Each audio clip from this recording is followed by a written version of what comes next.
해외에 계신 동포 여러분 안녕하십니까? 대한민국 서울에서 보내드리는 KBS 월드라디오 한민족 네트워크 아나운서 이승현입니다. 우리나라 대통령 선거 사상 두 번째로 해외 유권자를 대상으로 진행되고 있는 재외국민 투표. 투표소가 설치된 곳 중에서 가장 먼저 투표가 시작된 곳이 어딘지 알고 계신가요? 뉴질랜드를 시작으로 이번 재외선거에 막이 올랐는데요. 오늘 저희 방송에서 연결하는 통신원이 바로 이 뉴질랜드 오클랜드에 있습니다. 현지 투표 분위기 어떤지 직접 들어보고요.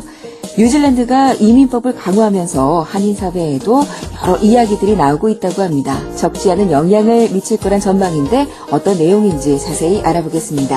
오늘은 뉴질랜드 연결해 볼게요. 뉴질랜드 오클랜드 이준섭 통신원입니다. 안녕하세요. 네, 안녕하세요. 뉴질랜드 이준섭입니다. 네, 우리 정부 19대 대통령을 뽑는 재외국민 투표가 뉴질랜드에서부터 시작이 됐다고요. 잘 진행되고 있습니까? 네, 그렇습니다.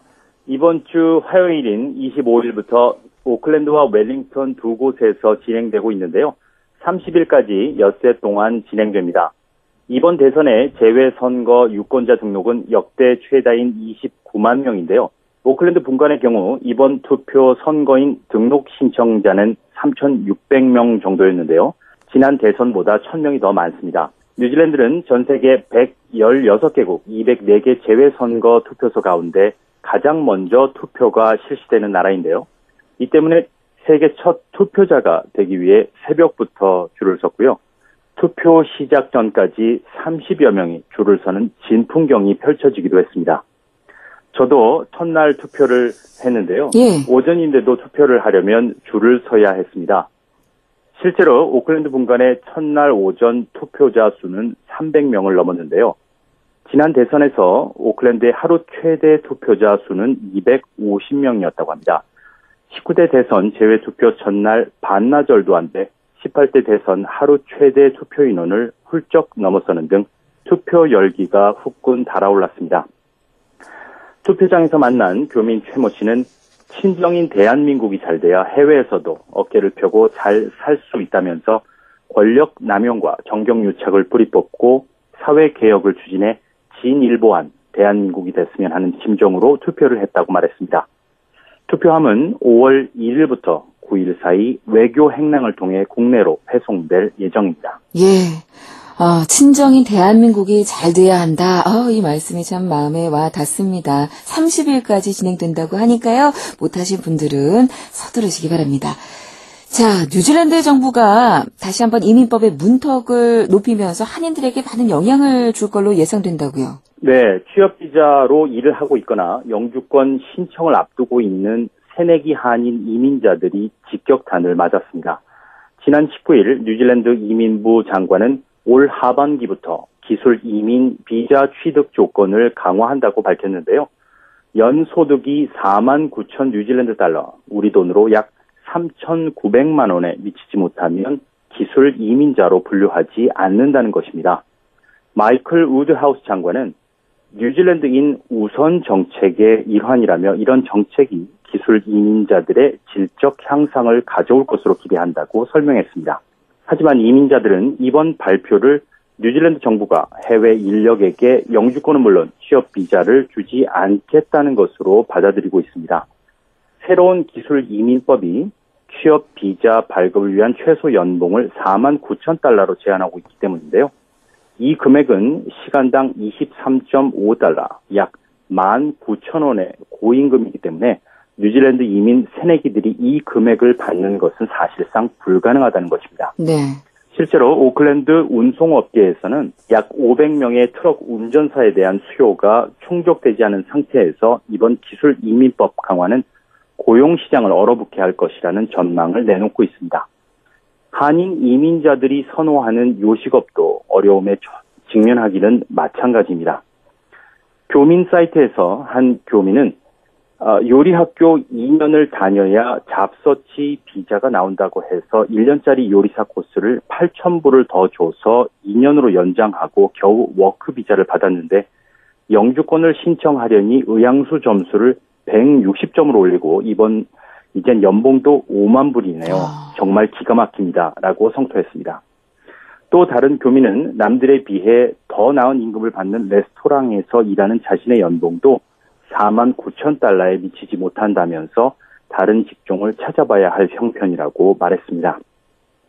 녹색당 관계자는 이번 발표가 장기적으로 뉴질랜드 이민자들에게 질적 향상을 가져올지 불확실하다면서 확실한 것은 이번 발표가 이민자들의 실제 상황과 동떨어져 있다고 비판했습니다. 그렇군요. 아니, 연소득 4만 9천 뉴질랜드 달러, 우리 돈으로 약 3,900만 원에 미치지 못하면 불법 이민으로 간주하겠다, 이런 건가요? 기술 이민자로 분류하지 않겠다는 것은 취업 비자를 주지 않겠다는 것을 의미합니다. 예. 비자를 받더라도 연봉 조건이 안 맞으면 비자 연장을 안 해주겠다는 것인데요. 영주권도 상황은 마찬가지입니다. 연봉이 낮으면 영주권을 줄 수 없다는 것입니다. 보통 이민법은 취업 비자나 영주권을 앞둔 새내기 이민자들에게 적용되는 것이 대부분인데요. 결국 한국에서 뉴질랜드로 취업하기도 어렵고 취업을 했더라도 재연장하기도 어렵다는 것입니다. 대부분 영주권을 바라보고 취업 비자를 받고 비자 연장을 하는데 중간 과정이 너무 어려우니 최종 목적을 달성하는 것은 하늘의 별 따기가 된 것입니다. 야, 그야말로 이제 큰일 났다. 이렇게 표현을 해야 될 것 같아요. 많은 뉴질랜드에 계신 분들이 이 상황을 어떻게 좀 해줘 나갈지 많은 고민을 해봐야 될 것 같습니다. 자, 그나저나 오클랜드 한인회장 선거가 5월에 있다고 들었는데요. 자세한 소식 전해주세요. 네, 뉴질랜드에서 가장 많은 한인들이 거주하는 오클랜드 한인회장 선거가 5월 27일 실시됩니다. 이에 따라 한인회는 최근 선거관리위원장을 위촉하고 선관위를 구성했는데요. 이번 주부터 등록 신청을 받고 있습니다. 그런데 아직까지 신청자가 나타나지 않고 있습니다. 지금까지 오클랜드 한인회장 선거는 후보 등록 한두 달 전부터 두세 명의 후보자들이 적극적인 출마 의사를 밝히고 활발한 선거운동을 시작했는데요. 이번 선거는 등록 신청을 전후해 물망에 오르는 후보가 없어 한인회와 선관위가 고민에 빠졌습니다. 실제로 한인회는 이 후보자의 경제적 부담을 덜기 위해 후보 기탁금을 낮추는 방안을 고려했는데요. 현재 오클랜드 한인회장에 출마하려면 후보자는 2만 달러, 우리 돈으로 1,600만 원을 내야 하는데요. 이 돈은 후보를 사퇴하더라도 돌려받을 수 없습니다. 네. 한인회는 다수의 출마를 유도하기 위해 후보 기탁금을 10,000달러로 내리는 방안을 추진하다가 선거를 치르는 비용이 워낙 많이 든다는 이유로 2만 달러를 그대로 유지하기로 했습니다. 한인회장 출마의 문턱이 너무 높다는 지적에도 불구하고 후보 난립을 막고 선거 후 안정적인 한인회 운영을 선택한 것인데요. 후보 등록 마감을 열흘 앞두고 있는 상황에서 아무도 후보로 나서지 않아 한인회와 선관위의 고민은 점점 더 깊어지고 있습니다. 정말 그렇겠네요. 자, 이 뉴질랜드 신문에서 세월호 희생자 부모님을 인터뷰한 기사가 실렸다고요. 네, 세월호 희생자 중 한 명인 고 문지성 양의 부모님이 뉴질랜드를 방문했습니다. 문종택 씨와 부인 안영미 씨가 딸 지성 양의 이야기를 전하기 위해 지난달 오클랜드를 방문했는데요. 뉴질랜드 헤럴드 신문은 유가족들이 지난 3년 동안 세월호 같은 참사가 다시는 일어나지 않도록 자신들의 이야기를 다른 사람들과 공유하는 작업을 지속적으로 하고 있다고 전했는데요. 그날의 비극과 예방 대책을 단 한 사람에게라도 더 알릴 수 있다면 그 일이 의미 있는 일이라고 보도했습니다. 어머니 안 씨는 인터뷰에서 우리는 딸을 잃었지만 지성이의 삶과 다른 희생자들의 삶을 통해 세월호에 대한 인식을 높임으로써 다른 이들의 삶이 보호되기를 바란다고 말했습니다. 뉴질랜드 한인 모임 더 좋은 세상 등이 세월호 참사 3주기를 맞아 문 씨 부부를 초청했습니다. 예, 그렇군요. 참 대단하신 분들입니다. 마음도 다 못 추리셨을 텐데 또 이런 일을 하고 계시네요.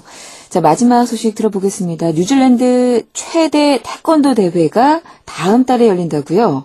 뉴질랜드 오픈 태권도 대회가 5월 13일과 14일 이틀 동안 오클랜드에서 열립니다. 이번 대회는 뉴질랜드에서 열리는 대회 중 가장 큰 규모인데요. 호주와 피지 등 주변 국가에서도 참가해 약 500여 명의 선수들이 기량을 겨룹니다. 이번 대회는 작년과 달리 장애인 경기도 함께 열립니다.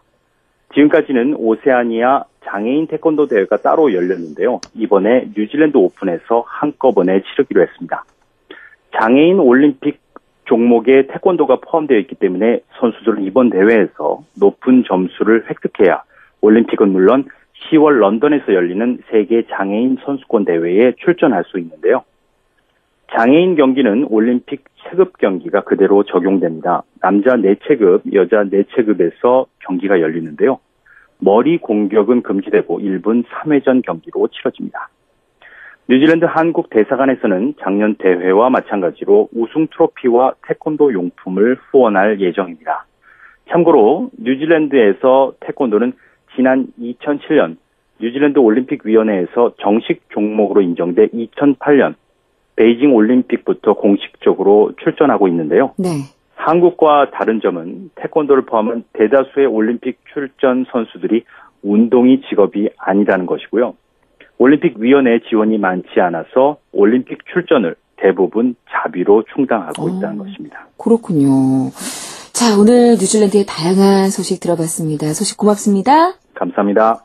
지구촌 투데이, 지금까지 뉴질랜드 오클랜드에서 이준섭 통신원이었습니다.